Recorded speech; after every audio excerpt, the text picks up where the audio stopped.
Assalamualaikum warahmatullahi wabarakatuh. Halo anak-anakku kelas 6. Yuk, sekarang kita belajar latihan soal ulangan harian pada bilangan bulat. Yakin saya pasti bisa. Sebelum kita mulai, jangan lupa berdoa dulu ya. Oke, soal yang pertama ini ada seorang anak berenang di kedalaman 2 meter. Penulisan yang benar dari posisi anak tersebut menggunakan bilangan bulat negatif adalah, gampang sekali ya, jawabannya adalah negatif 2 karena dia berada di bawah permukaan air, jadi penulisannya adalah negatif 2. Tapi kalau misalnya di atas permukaan air itu positif ya. Oke, berikutnya soal yang kedua itu lawan dari negatif 15. Nah, kalau lawan dari negatif itu adalah positif ya. Jadi positif 15. Nah, bisa ditulis 15 saja. Oke, berikutnya. Ini ada soal antara bilangan negatif 5 dan 2. Nah, antara negatif 5 dan 2 itu ada angka berapa saja? Kalian lihat ya, ini negatif 5. Kemudian ini 2, nih lihat di bawah. Nah, di antaranya itu berarti ada angka negatif 4, negatif 3, negatif 2, negatif 1, 0, dan 1. Oke, jadi jawabnya seperti ini ya. Bilangan yang berada di antara negatif 5 dan 2. Nah, sekarang ini soalnya. Antara bilangan negatif 4 dan 1, tapi yang lebih besar dari negatif 2. Nah, oke, sekarang ditentukan dulu negatif 4 dan 1. Nah, ini kan ada negatif 4, 1. Nah, itu angkanya ada negatif 3, negatif 2, negatif 1, dan 0 ya. Jadi, rentangnya dari negatif 3 sampai dengan 1. Nah, tapi ada syaratnya lagi, lebih besar dari negatif 2. Kalau yang lebih besar dari negatif 2 itu yang sebelah kanannya. Berarti tinggal ada angka negatif 1 dan 0 gitu ya. Oke, soal berikutnya ada negatif 6, 7, negatif 2, 0, negatif 3, dan negatif 4. Urutan bilangan dari yang terbesar adalah, nah, kalau terbesar itu berarti yang dari sebelah kanan ya. Artinya kalau lihat soal seperti ini, berarti yang positif dulu, baru diikuti dengan 0 dan negatif. Nah, jadi penulisannya dari positif dulu, diikuti 0 dan negatif, yang lebih besar. Nah, jadi jawabannya adalah, dari yang terbesar adalah 7, kemudian 3, 0, negatif 2, negatif 4, dan negatif 6. Ya, ingat posisinya ya. Ingat ya, kalau mencari yang terbesar berarti dari bilangan positif dulu, kemudian 0 dan negatif. Ingat posisinya pada garis bilangan. Negatif 2 dan negatif 4 itu adalah besar negatif 2.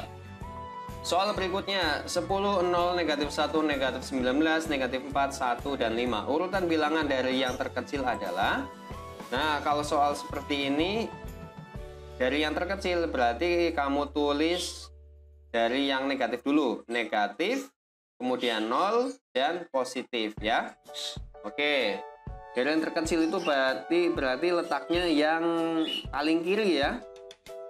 Oke, paling kiri dulu adalah negatif 19 kalau letaknya pada garis bilangan ya. Kemudian negatif 4, negatif 1, 0, 1, 5, dan 10. Oke, soal berikutnya, berilah tanda pembanding. Yang pertama ini ada negatif 10, titik-titik 0.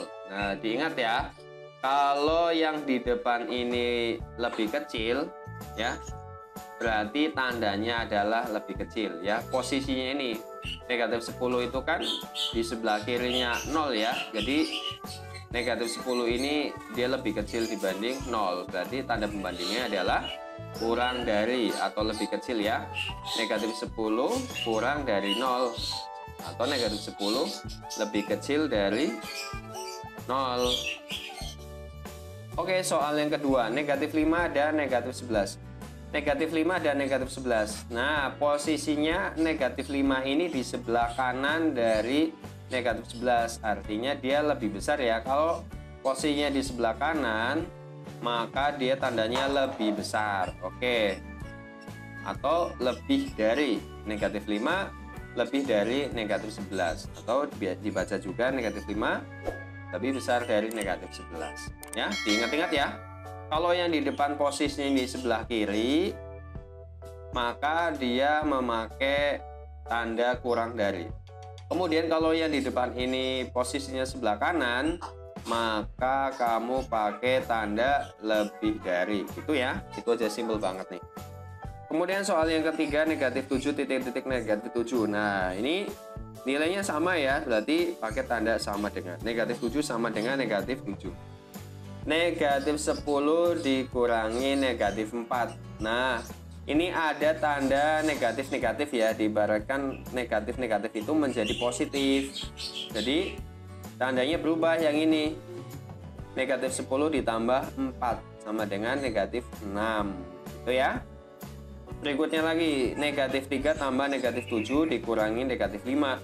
Nah, diingat-ingat ya, kalau ada negatif ketemu negatif ini, tandanya berubah menjadi positif. Ditulis dulu perubahannya. Negatif 3 tambah negatif 7 ditambah 5. Oke, sekarang ya di depan dikerjakan dulu. Ya. Negatif 10 tambah 5. Negatif 10 ini karena ini negatif 3 tambah negatif 7 sama dengan negatif 10. Kemudian ini ditambah 5. Sama dengan negatif 5. Mengapa? Karena yang lebih besar itu adalah negatif, jadi tinggal dikurangi saja. Jawabannya adalah negatif 5. Soal berikutnya, kalian itu diminta untuk menunjukkan operasi hitung pada garis bilangan ini. Nah, ingat-ingat ya, kalau ke kiri itu adalah negatif, kemudian ke kanan itu adalah positif, ya. A tambah B sama dengan C. Ke kiri negatif, ke kanan positif, berarti negatif 4. Nah, ini ditulis karena posisinya di negatif 4. Negatif 4 ditambah 10. Nah, di 10 itu kamu bisa hitung aja nih. Oke, kita sekarang hitung dari negatif 4. Kita hitung aja. 1, 2, 3, 4, 5, 6, 7, 8, 9, 10. Oke, jadi ditambah 10 ke kanan itu positif. Sama dengan 6, karena ini posisinya di angka 6. Ya. Oke, soal berikutnya sama seperti yang tadi ya. Diminta untuk menunjukkan operasi hitung pada garis bilangan ini. Ke kanan positif. Oke, ke kanan positif ini adalah 9. Kemudian ke kiri negatif, berarti dikurangi. Berarti 9 dikurangi berapa ini? 1, 2, 3, 4, 5, 6. Dikurangi 6 atau negatif 6 ini ya. Sama dengan 3 karena posisinya ini 3. Hasilnya 3. Oke. Soal berikutnya ini ada perkalian bilangan bulat. 2 kali negatif 4 kali 3. Oke. Kalau ada perkalian ini negatif ya, berarti nanti hasilnya negatif. Salah satunya negatif, hasilnya pasti negatif. Oke, jadi jawabannya adalah 2 kali negatif 4 dulu adalah negatif 8 kali 3 sama dengan negatif 24.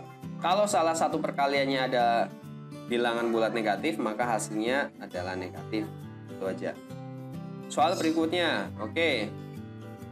Negatif 16 bagi negatif 4 bagi negatif 2. Nah, ini bilangan bulat negatifnya ada 3. Jadi hasilnya adalah negatif. Nah, tapi kalau bilangan bulatnya ada genap, misalnya 2 atau 4, 6, itu hasilnya positif. Nah, kita cari dulu negatif 4, negatif 16 dibagi negatif 4 itu adalah 4 ya, karena negatif bagi negatif itu positif. Kemudian dibagi negatif 2. Nah, ini karena dibagi bilangan negatif, maka hasilnya bilangan negatif. 4 bagi negatif 2 sama dengan negatif 2. Oke, soal berikutnya lagi. Negatif 3 kali 5 ditambah 25 dikurangi 9. Kalau ada perkalian dan penjumlahan, pengurangan, itu dikerjakan perkaliannya dulu. Karena ini tidak ada tanda kurung ya, jadi kamu langsung aja dicari yang perkaliannya dulu. Negatif 3 kali 5 itu sama dengan negatif 15. Ditambah 25 dikurangi 9. Nah, kemudian ini di depan kerjakan dulu. Negatif 15 ditambah 25 sama dengan 10. Kemudian belakangnya diikuti dikurangi 9 sama dengan 1. Itu ya. Berikutnya lagi 2 kali dalam kurung 10 dikurangi negatif 2. Ini ada tanda kurungnya ya, 10 dikurangi negatif 2, maka yang dikerjakan dahulu adalah yang ada di dalam tanda kurung. Berarti ini selesaikan dulu, 10 dikurangi negatif 2. Nah ini ada min-min ya, negatif-negatif, berarti jadi positif 10 tambah 2. Nah jadi seperti ini, 2 kali 10 tambah 2. Nah ini kerjakan dulu, 10 tambah 2 itu 12. Berarti 2 kali 12 sama dengan 24. Sekarang kita masuk pada soal cerita. Budi membeli 50 buah mangga. Mangga tersebut akan dimasukkan ke dalam 5 kantong plastik. Jika berat satu mangga 500 gram, berapa kilogram buah mangga dalam satu kantong? Oke, membeli 50 buah mangga ya. Nah, kemudian dimasukkan 5 kantong plastik. Berarti 50 dibagi 5. Setiap satu mangga itu 500 gram, berarti nanti dikali 500 gram. Ya, jadi penulisan bilangan bulatnya adalah 50 dibagi 5 kali 500. Nah, 50 bagi 5 adalah 10, kemudian kali 500 sama dengan 5000 gram. Nah, ini ditanyakan berapa kilo ya, berarti 5000 gram ini dibuat menjadi kilogram. Jadi hasilnya adalah 5 kg, karena 1000 gram itu sama dengan 1 kilo. Jadi 5000 dibagi 1000 sama dengan 5. Jadi 5 kg. Satu kantong plastik ini berisi 5 kg mangga. Oke, soal berikutnya lagi. Ali membeli 36 buah jeruk di pedagang. Seluruh jeruk tersebut akan dibagikan kepada 12 temannya. Berapa buah jeruk yang diterima oleh masing-masing teman Ali? Oke, yang dibeli 36 jeruk ya, dibagikan ke 12 temannya. Berarti 36 dibagi 12 sama dengan 3. Nah, jadi buah yang diterima oleh teman Ali masing-masing mendapat 3 buah jeruk. Oke, demikian video pembelajaran ini. Semoga bisa bermanfaat untuk kalian. Tetap semangat belajar, karena siapa yang bersungguh-sungguh maka dia akan berhasil. Sampai ketemu lagi pada video berikutnya. Assalamualaikum warahmatullahi wabarakatuh.